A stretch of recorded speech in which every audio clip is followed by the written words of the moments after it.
pessoas, tudo bem com vocês, meninos e meninas que me dão a honra da sua presença?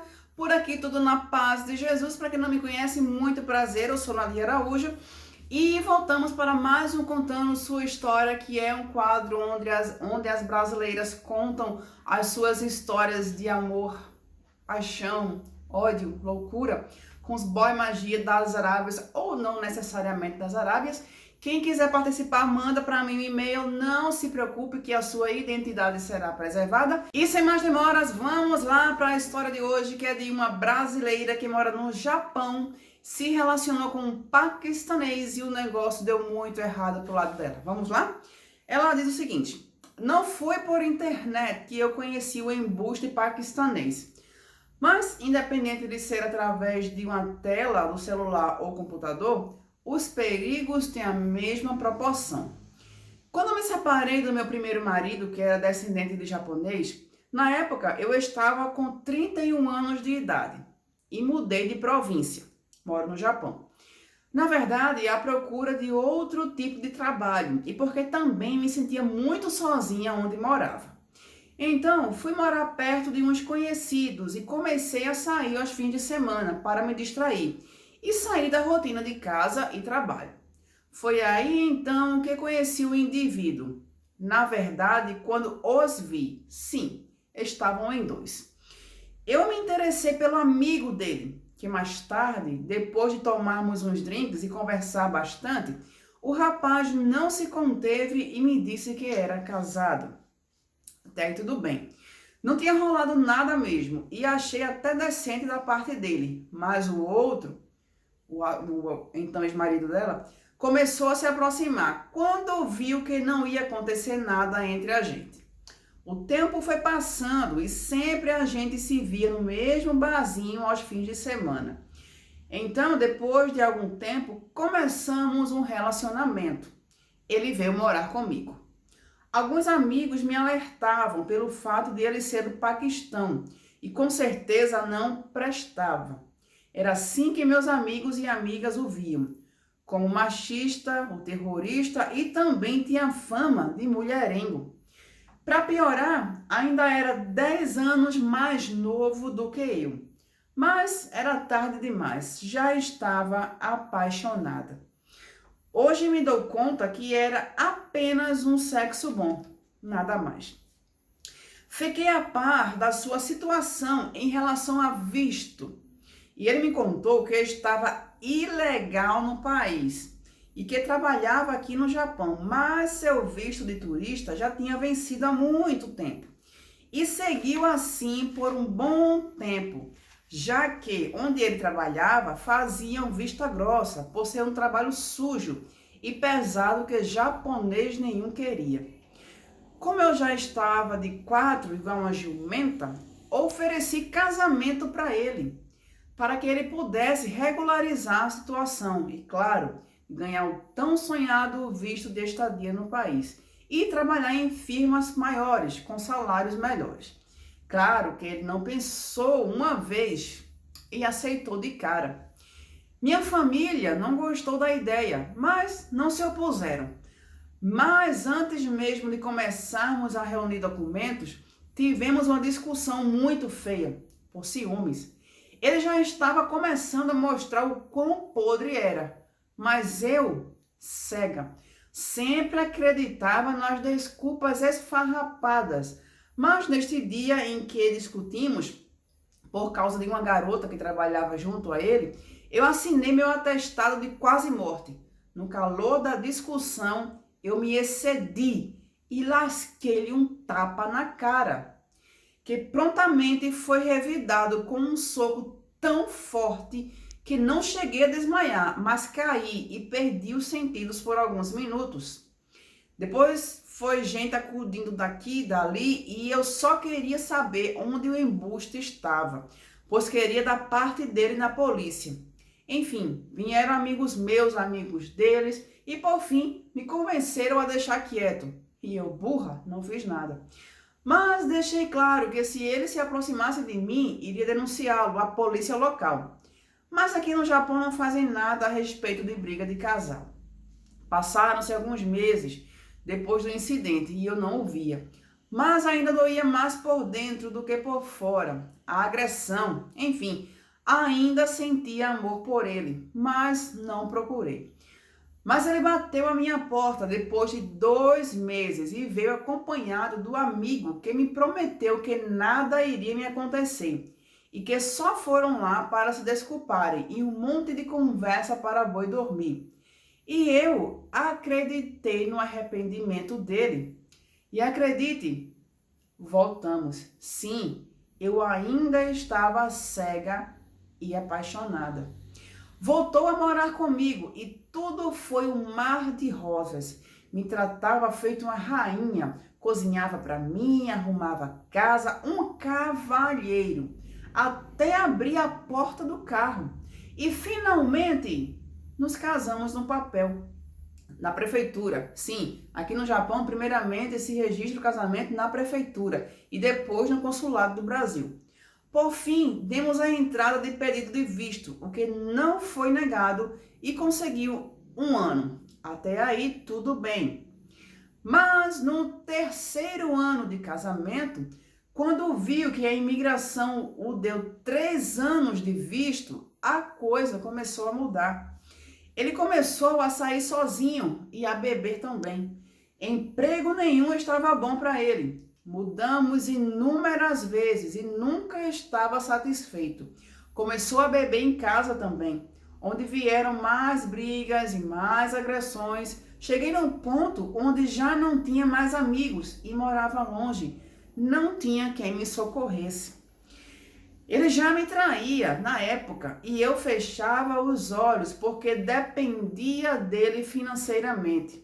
Eu tinha largado o serviço, pois eu estava grávida de 1 mês e estava com início de aborto. Deus sabe o que faz.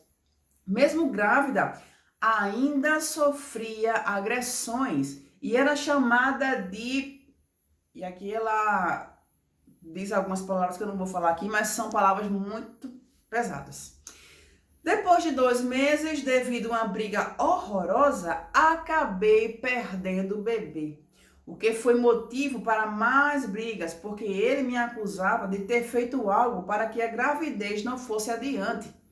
Só Deus sabe o que passei na mão daquele traste. Mas Deus é tão generoso em sua misericórdia que acabamos nos mudando de novo, onde fiz algumas amizades no trabalho, mas também motivos de mais brigas, porque ele me traía de novo com algumas filipinas. E tinha desconfiança que eu traía com os meus colegas de trabalho. Enfim, um inferno a cada dia que voltava para casa depois do trabalho. Quando seu visto estava faltando uns 6 meses para renovar, ele virou um doce, uma flor. Sabia que eu poderia a qualquer momento virar à mesa e me recusar a dar os documentos. Mas eu planejei sumir antes que ele viesse me pedir os documentos. E assim eu fiz. Pedi minhas contas no trabalho, arrumei serviço em outra província, bem longe. E um dia, com minhas coisas todas guardadas na casa de uma conhecida, esperei que ele saísse para trabalhar. Coloquei minhas coisas no carro e sumi. Minhas pernas tremiam, não conseguia parar de chorar. Uma mistura de alívio e medo ao mesmo tempo. Não sabia o que me esperava em outro lugar. Sozinha e com pouco dinheiro. Esqueci de mencionar que durante o período em que me recuperava do aborto, ele me forçou a fazer sexo. Tive um sangramento forte e fiquei hospitalizada por 3 dias. Uma monstruosidade. Enfim, cheguei à nova cidade, onde fui bem recebida por minha nova firma, onde contei com o apoio de algumas pessoas que em pouco tempo se tornaram próximos e amigos. Mas o inevitável aconteceu e não sei como, ele me encontrou e veio até o meu trabalho. Como o meu chefe já sabia do que se tratava, me avisou e disse que eu poderia falar com ele, mas se ele tentasse algo contra mim, iria chamar a polícia. Eu resolvi enfrentá-los e tivemos uma conversa na rua mesmo, mas com a supervisão do meu chefe próximo a nós.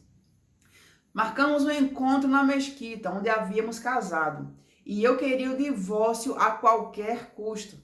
Tentaram de todas as maneiras possíveis que eu voltasse atrás. O embuste com a mão no Alcorão, prometendo que não ia mais encostar um dedo em mim, mas eu não amava mais e nem conseguia perdoá-lo. Também não acreditei em uma palavra dele. Acho que o medo de ficar ilegal novamente falava alto, mas eu me mantive firme e forte. Ele se foi com os amigos e eu voltei para o meu apartamento, que me mudei alguns dias depois para que ele não soubesse mais meu paradeiro. Com a ajuda de amigos me apoiando e me ajudando, consegui o divórcio na prefeitura, mesmo sem o consentimento dele. Já faz 10 anos que não o vejo, mas sei que está em alguma parte do Japão. Às vezes tenho um pouco de receio que possamos nos cruzar, mas não é certo, porque eu nunca mandei os papéis do divórcio e sem esse documento ele não casa mais aqui. Com certeza está ilegal, e estando ilegal não vai ficar dando bobeira passeando por aí. Mas até hoje não consegui o divórcio no consulado do Brasil. Ainda estou com essa pendência dos infernos na minha vida. Hoje, graças a Deus, tenho uma vida tranquila, solteira, graças a Deus.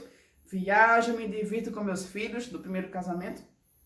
Tenho meu trabalho, vou onde eu quero, a hora que quero, sem ter que dar satisfação a ninguém. Esses 8 anos não recupero mais, mas é certo uma coisa, não me deixe enganar por esses tipos de embuste que só trazem sofrimento. Quando não vem pelo sexo, vem com outro tipo de interesse. E aqui ela se despede e tal. Bom, essa é a nossa história de hoje. Como vocês podem ver, a nossa Maria aqui sofreu muito nas mãos desse camarada aqui. E uma coisa aqui que é bem importante a gente se ater a isso, ela fala aqui que em algum momento ela não pôde se livrar do cara porque ela dependia financeiramente dele. Então por isso que ela tinha que se sujeitar a toda a situação, porque o financeiro ainda era da parte dele. Então, meninas, fica aqui a experiência, fica aqui a lição. Tenham o seu próprio dinheiro. Não é que vocês vão querer chegar cantando de galo, não, quem manda aqui sou eu que dou um grito maior. Não é isso não. É ter o teu próprio sustento. Porque se Deus te livre, tu tenha má sorte de casar com alguém que não presta, e isso não serve só para relacionamento com os árabes não, tá? Isso serve para relacionamento até com teu vizinho. Se tu tenha má sorte de casar com um cara que não presta, mas tu tens o teu próprio sustento, tu não tem que estar debaixo dos pés desse camarada. Tu pode passar a régua, pedir a conta e seguir tua vida. Porque o que é que ocorre? E agora eu tô falando em linhas gerais. Tá assim de mulher, mas é assim, tem muita, que é casada, sofre que só a bexiga com os camaradas. Eu tô falando no geral, não tô falando só de relacionamento com os boy magia, não. Relacionamento homem-mulher. Sofre, mas tá lá, casada com o cara ainda. Por quê? Porque essa mulher depende financeiramente do homem. Se ela se separar dele, ela não tem onde cair viva, porque morto qualquer canto cai, ela não tem onde cair viva. E por conta disso, ela se sujeita.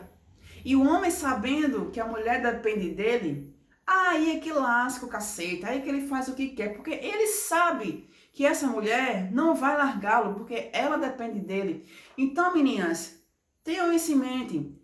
Case, é ótimo casar, é ótimo ter alguém do lado, mas não sejam dependentes dos seus maridos, não. Primeiro, porque é bom tu ajudar o marido em todas as responsabilidades da casa. Claro que o homem é que tem que ser o provedor, tudo bem. Mas também, vamos ser sinceros, que nos dias de hoje, deixar tudo nas costas do homem também não é legal? Se a mulher pode ajudá-lo, é ótimo. Então, primeiro para isso, vamos trabalhar para poder ajudar também o marido nas despesas da casa.